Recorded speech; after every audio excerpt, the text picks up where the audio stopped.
Namaskar and welcome to this exciting new episode of Satyology Debunking Mythology. Sat means truth, Logos means study or science. Satyology means science of truth, study of truth. It is a true antonym of mythology, which comes from the Sanskrit root word myth, which is sometimes called myth in English or Greek languages. And mythology means a science of fake lie imagination or study of fake lie imagination.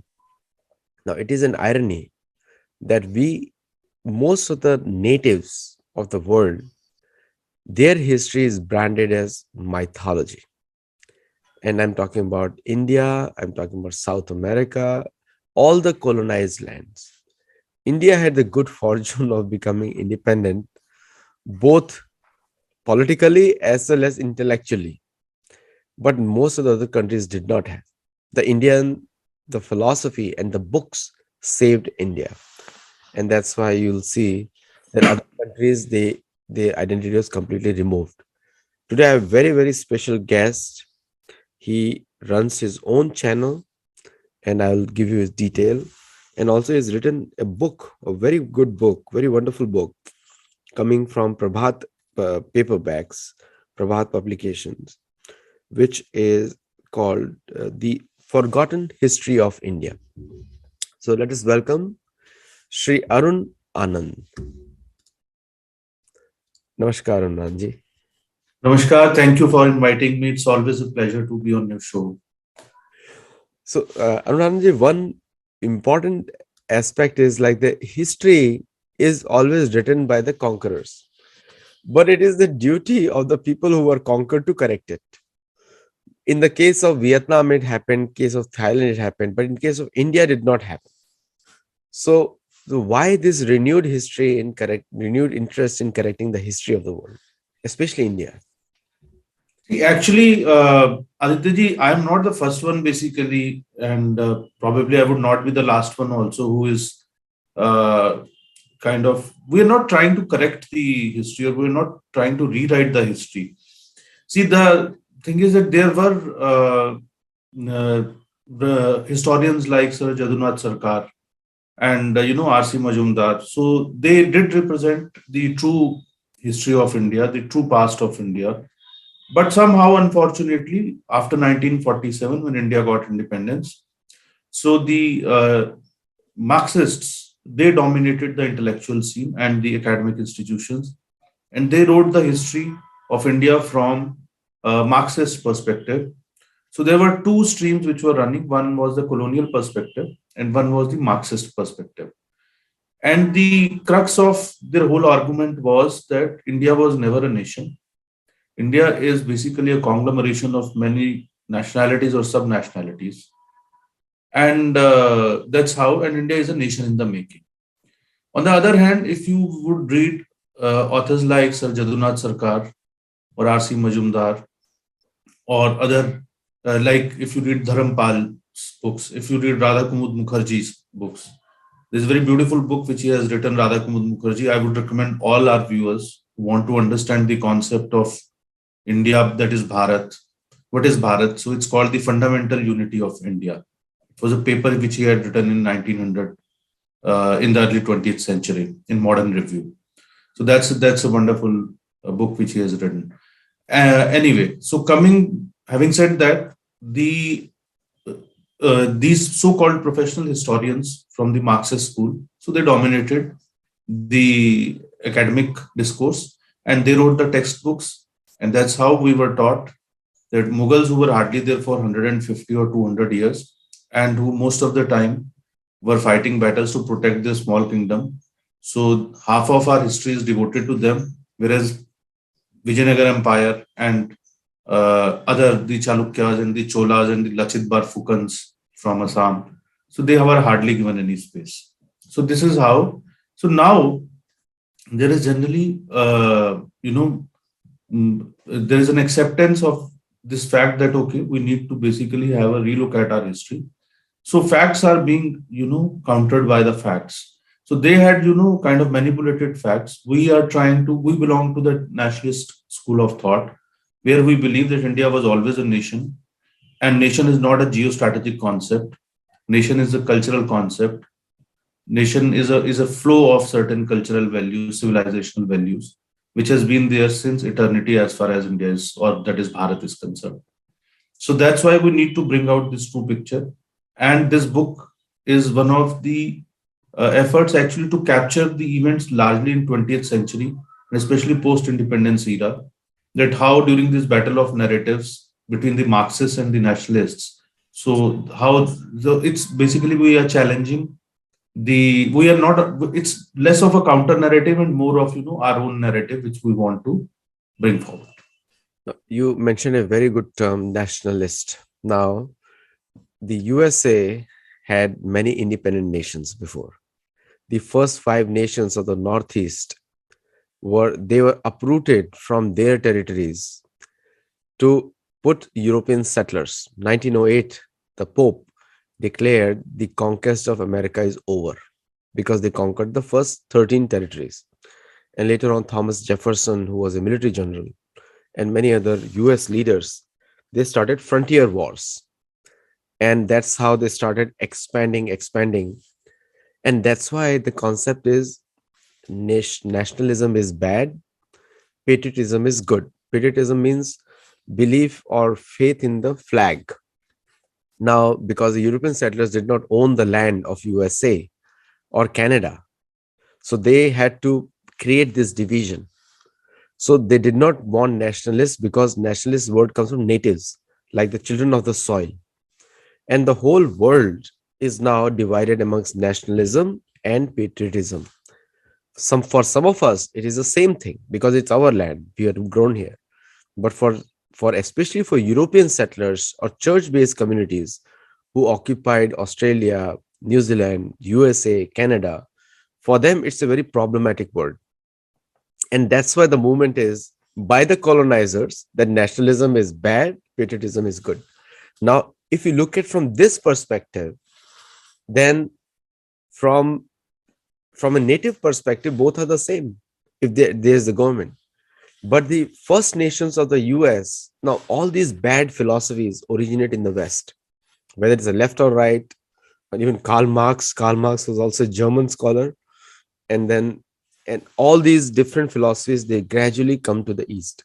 Now, how do we, if once you know this history of nationalism versus patriotism, now what is your viewpoint on patriotism first? You're on mute. Yeah. Yeah, you have put it, you actually have answered your question while talking about it, and you have answered it beautifully, Alteji, that for us, patriotism and nationalism are not different.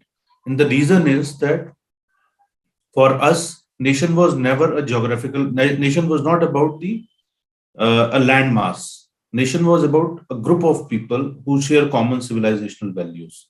And that's how we talk of Akhand Bharat also, basically.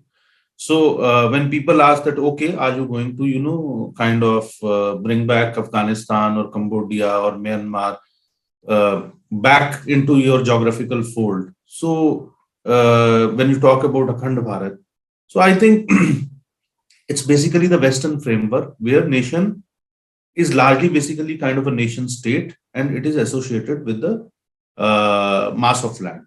And that's why, whatever happened in, Europe and US, North America especially, where, the what I call the white man's burden.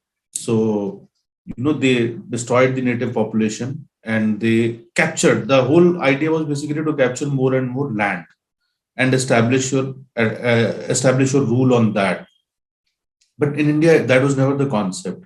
India is one nation basically which has never ever attacked any other, country.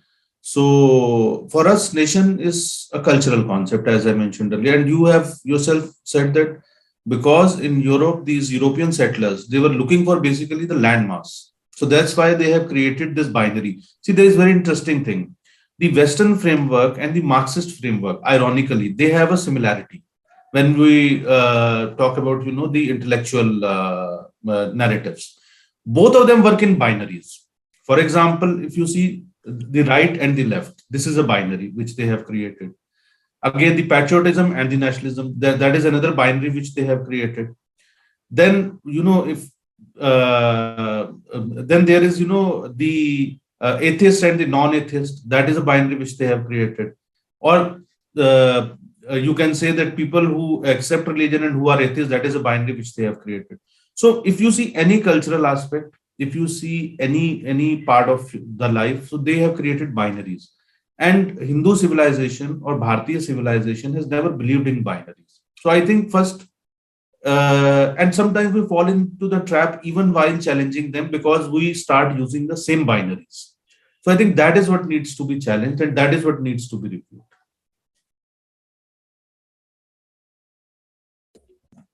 No, you said it so well, because the binary system doesn't exist other than the computer systems, and computers have no emotions, because everything has to be done in decision. It's just like our ichha and ichha shakti, dvesh shakti.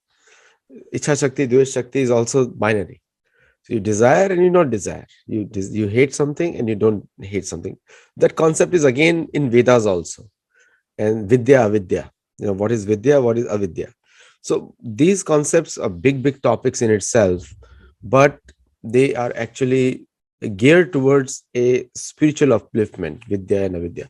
Now, coming back to the second thing in your book, which you mentioned over there, that the Darbar Sahib concept. Now, Darbar is a word from Sikh culture, not Islamic culture. That was the Afghani Pashtun word for assembly. It has not nothing to do with Sikh, and that's because it started from that area. So, what is the history of Darbar Sahib? See, the history of Darbar Sahib is largely, it's basically one of the most sacred shrines, and or so you, and interestingly, if you will see, the name is Swarn Mandir. Actually, Darbar Sahib is a particular, you can say, the sanctum sanctorum within Swarn Mandir, which is the most sacred kind of shrine, and so that is, and it is, it's like, for Sikhs, it is the most one of the most sacred shrines, and it has been there, for a couple of hundred years. But the interesting thing is that what I have written in the book, that when in 1947 the uh, partition was happening in India, when India was being divided into India and Pakistan. So at that time, in Amritsar, which is the undivided Amritsar, before the partition had happened. So the Muslims population was there in a substantially large number, and the administration was, especially the police force and the local administration. So it was all dominated by the Muslim employees. So they had planned basically to capture Darbar Sahib, the Muslim League ruffians. So they planned and they attacked Darbar Sahib twice, but both the time the volunteers of an organization called Rashtriya Swayamsevak Sangh (RSS), so they were there to save. They saved Darbar Sahib twice, and so I've written details about it. That how they used to come. It's like a racy thriller actually. The way things happened at that time, and during the middle of the night, suddenly they will attack and then they will be pushed back. But twice this happened, and the second time the RSS volunteers, so they had beaten basically the Muslims, ruffians, the Muslim League, this thing, who were backed by the administration. They pushed them back so hard that they did not dare to come back again after that.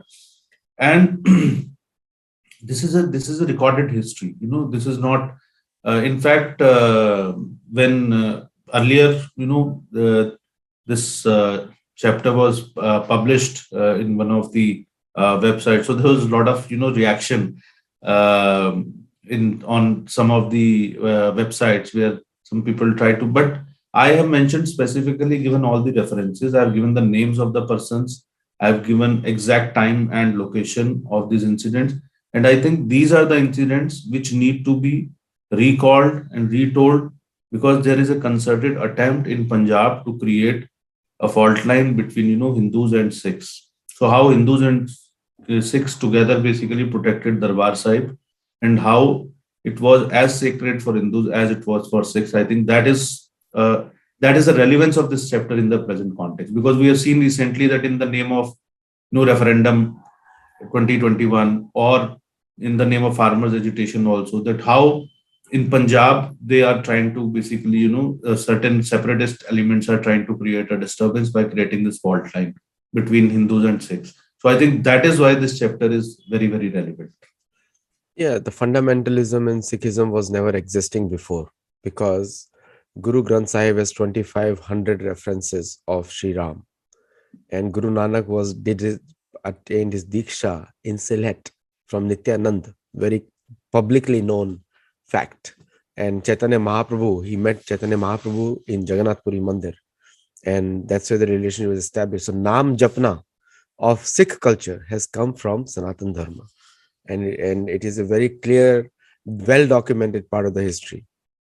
So the division can never be there because Guru Gobind Singh and all the Sikh gurus, 10 Sikh gurus following Guru Nanak Ji, fought for protecting Dharma, Sanatan Dharma, not any other Dharma, not Buddhist Dharma, Sanatan Dharma.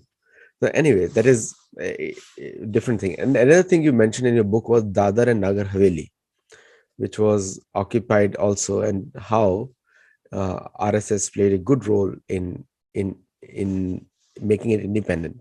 What have you written on there? What topics you have covered there? It's a very interesting part of our history about which we are not even, taught in our textbooks. The even after, and largely we have been basically taught that India was colonized by the Britishers only.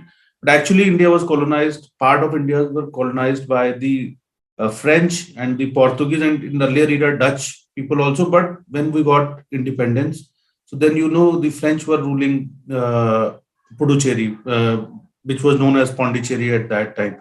That was their colony. And Dadra and Nagar Haveli and Goa, so they are very close by basically. And Dadra and Nagar Haveli, it's a union territory right now in India, but it did not get independence.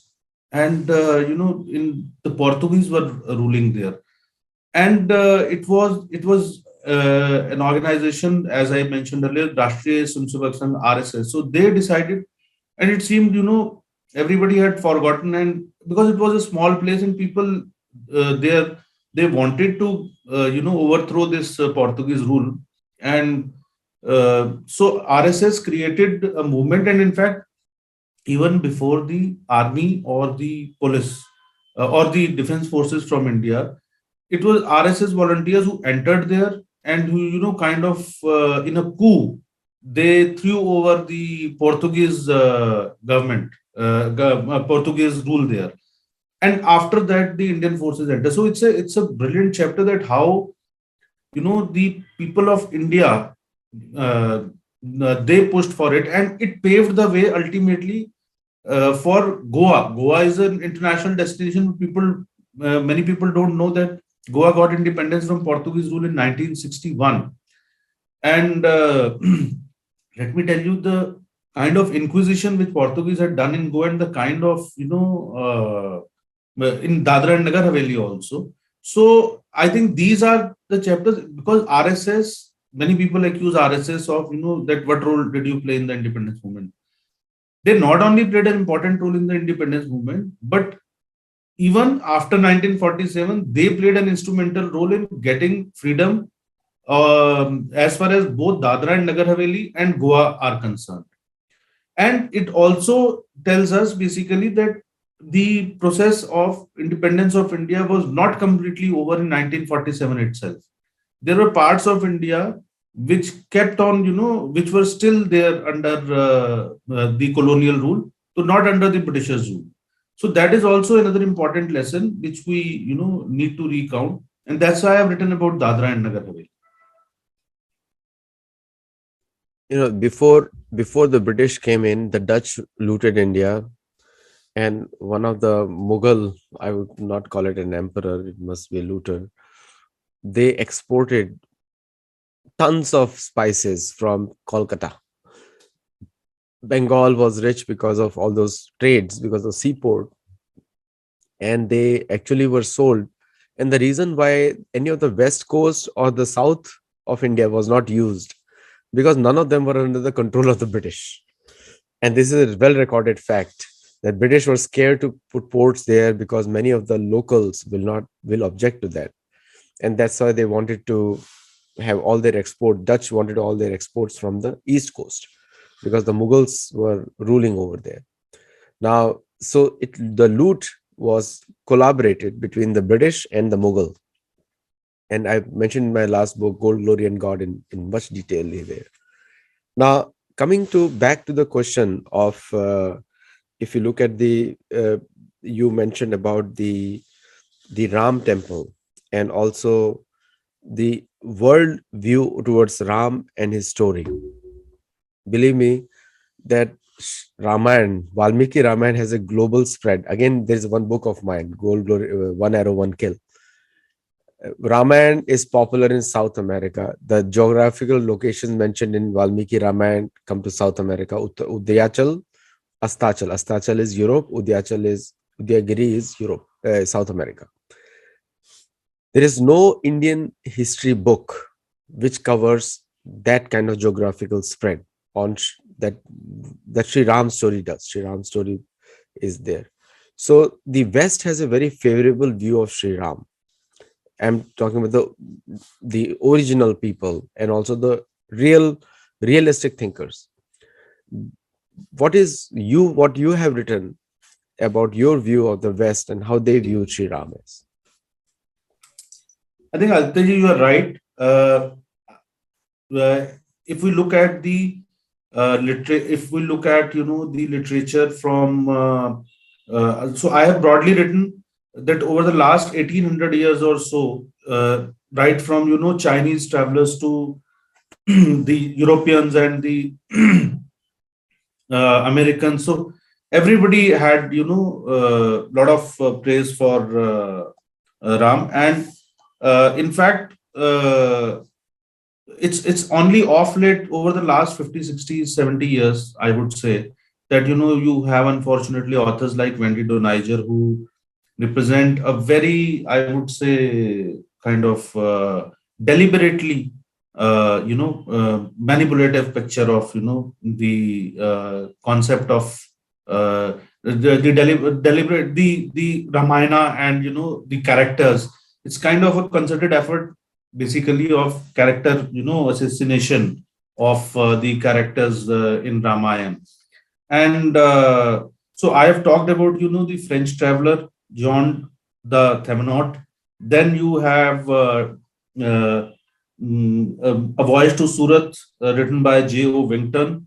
Then there is a French scholar by the name of C. Mantel, and then the famous Typhon Taylor. And as early as AD 251, Kyang Seng Hui, who rendered the Jatak form of Ramayana into Chinese. And in AD 472, another Chinese translation was prepared of the Nidhan of Dashrath Jatak from a lost Sanskrit text by a scholar called Kekai. So I'm saying you just see the expense. So I have taken not only the Europeans, but Southeast Asia, and over the last so many years. So everybody has, kind of praised Ramayana. And I have tried to show that how, it is the most influential text, as you mentioned also.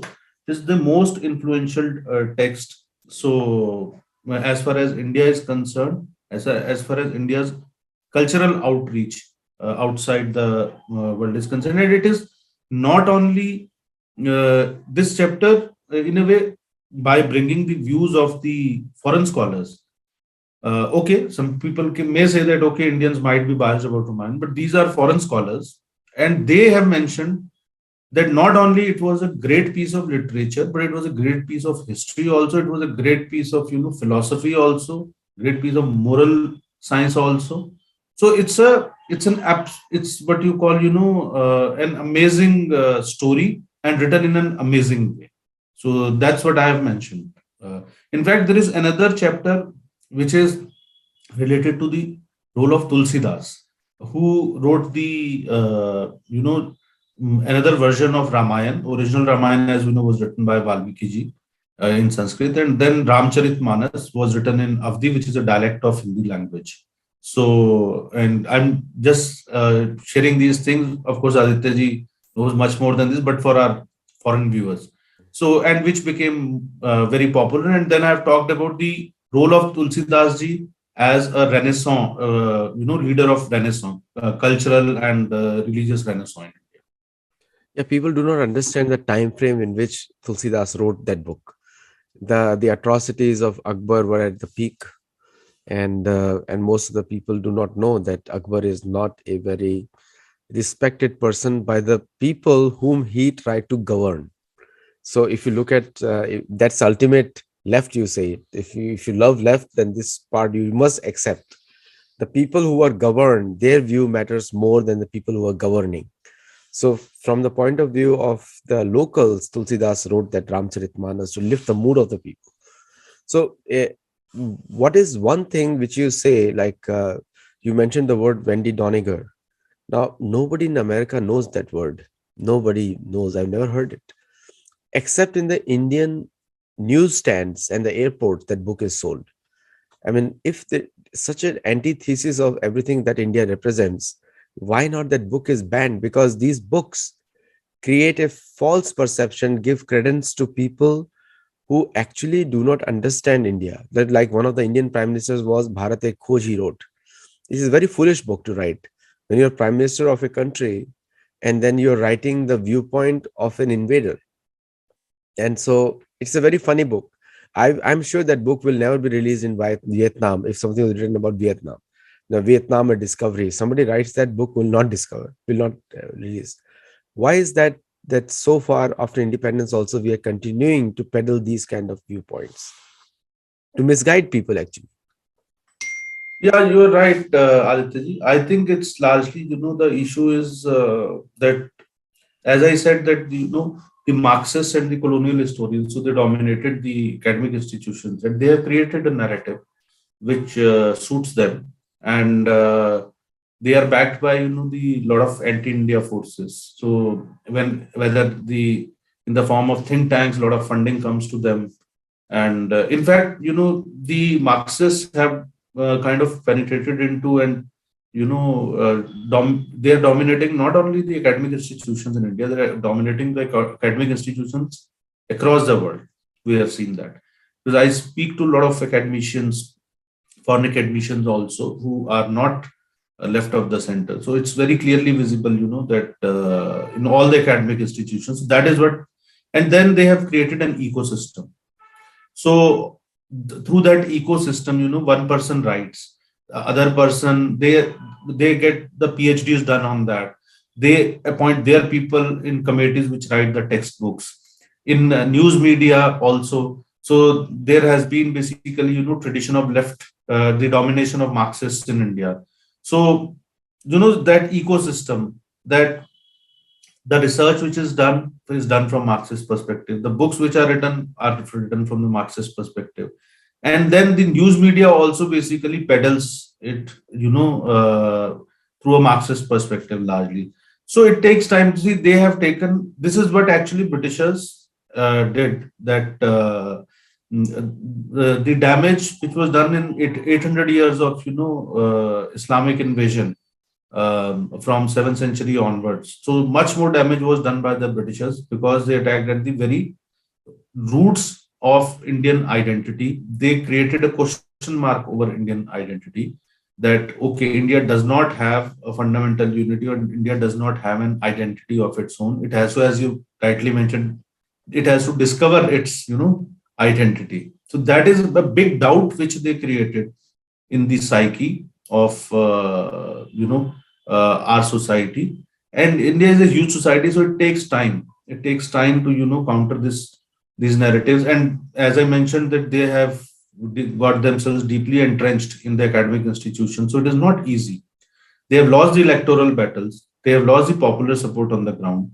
But the universities, the and the academic institutions, so they still are a force to reckon with. So it will take probably another 10 years or so to kind of weed them out. So it will take some time, I think. But yes, we are moving in the right direction, because if somebody like me was written this book, and you are sitting so thousands of miles away, and we are talking about this book, and the way you have also written books, so So one good thing which is happening now, Aditya ji, I think probably that's another topic of discussion, but some time we'll, I think, discuss it, is that the amateur historians like you and me, who are not professional historians, so we have, I think we have a much more objective point of view, and we don't have that excess baggage, especially in context of India. The professional historians have done more damage to India, rather than especially because of these Marxist historians.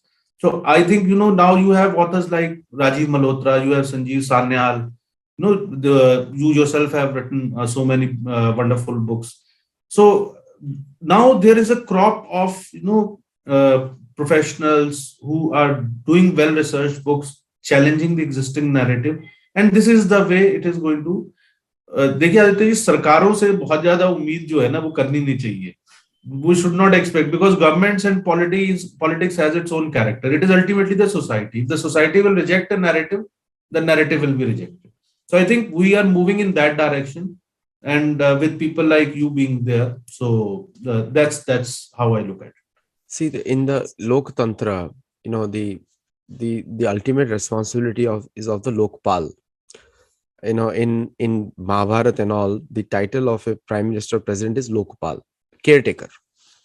And in the there's a Sanskrit title, and India has made it Lokpal Ayog, which is goes against the Sanskrit here, because Lokatantra, Lok Sangraha, and Lokpal, these are three related topics. Bhagavad Gita talks about Lok Sangraha, Lokatantra is Mahabharata discusses it.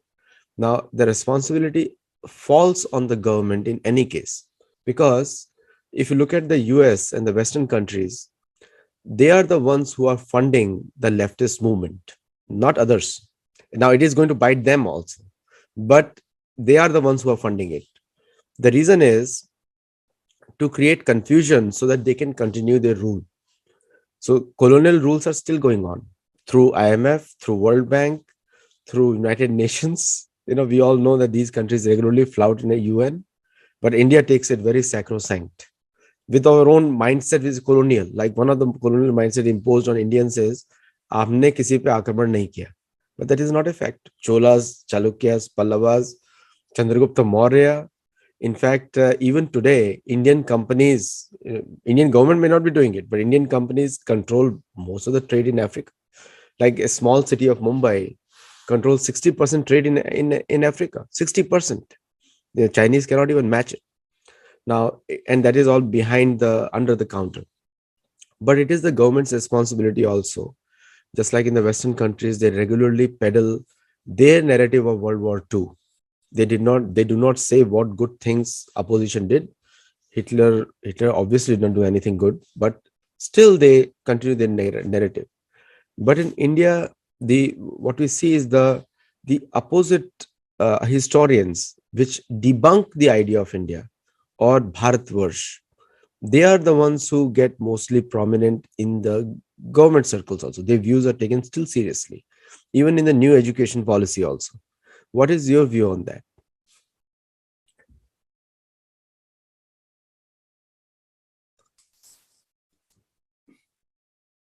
Yeah, Aditya ji, can just come back with the question again, because I had some connectivity issue. Yeah. The point is, it is the duty of the governments to tell the right information, not modified information, the right information. Now, so many authors like yourself, you took some other author's name also. So many authors are speaking the same thing, and all of them are may not be historians were never employed. Historians were given a mandate. It's two different things, but their work was accepted by the government and then they were paid. So if all the historians are talking the same thing, then why not government promotes their viewpoint instead of promoting? Even in the new education policy, such people are there. So what is your view on that? I think the government is making an effort, and they are making an effort in the right direction. But education, one key challenge, Aditya ji, is that education is a state subject in India. So wherever the state governments, like in Rajasthan, you take the case of Rajasthan. So in Rajasthan, as soon as the government got changed, the Bharatiya Janata Party government was replaced by the Congress government. The one of the first things they did was to remove the chapter of Veer Savarkar on from these textbooks. So in India, there is a challenge that as soon as the political establishment changes in states, so a lot of things which the government does, so they kind of they are reversed. So it's like going two steps ahead and then coming one step back sometimes. So that's why the pace and the process is also slow.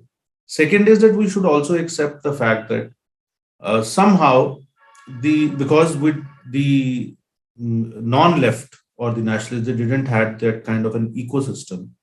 So the kind of intellectual clout, because for anything to change, the if you look at the number of experts which come from the Marxist camp, and if you look at the number of experts which come from the non-Marxist camp, so the difference is huge. The Marxists overwhelmingly dominate the non-Marxists in that, and that's how they're able to push their narrative. And as I mentioned, for example, let's say National Council for Education and Research and Teachers Training, NCERT, is the apex body in India for the textbooks. But the state boards can also have their textbooks. NCERT books are not mandatory, but uh, these are they basically provide the broad guidelines kind of a thing. Though most of the schools accept the NCERT books. So now in the NCERT history books, so there are people, Marxists, who have been sitting there in senior positions. They are already members of academic council. So it is not possible, administratively, to throw them out of all the committees. And that's how they continue to be to pose a challenge to the government. This government wants to do it. The Narendra Modi government is very keen on doing it. They have done a lot of good work also, which has not come out in open. And but yes, it's challenge. Then if you look at, there are about more than 2 dozen central universities. The education ministry basically governs them, and they're also in the history department and political science department, almost all the departments. The Marxists have been sitting there as professors, readers. So there's an ecosystem which they have. It will take time to break that ecosystem. The government is doing, and I agree with you. When had said that it is the responsibility of the society, it didn't mean that the government has no responsibility. What I meant to say was that the people need to continuously put pressure on the government, so that that agenda basically remains there and it gets basically implemented. So I believe this government is taking the steps in the right direction, but it will take some time and there will be a challenge.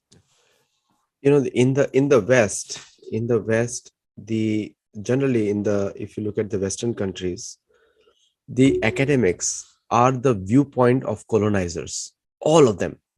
Colonization has never ended in the West also. Even today, the Christian conversion missions in the USA keep going against the Native Americans, all of them. So it's never stopped. And academics, they continue a colonial mindset because they're paid by the government. They're not independent of the government. Believe me, every single report of American researchers is used by the US government. Every single report. India is reverse. The researchers' reports are thrown in the dustbin, and that's why the PhDs in India are not that high quality, because people know that it's not of any value.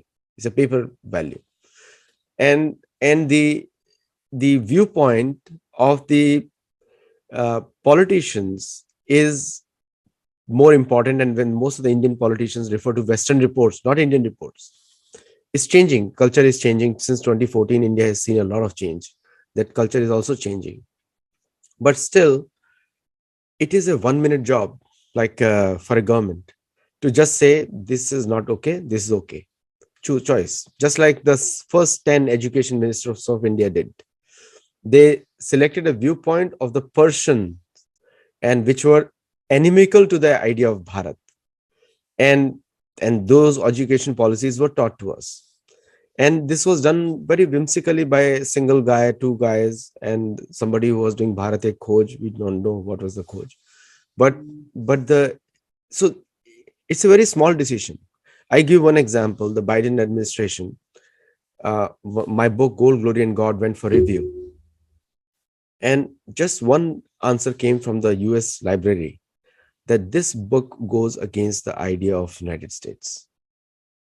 One line, okay, and probably I will get into Library of Congress, but not as a referenceable book, as a commentary.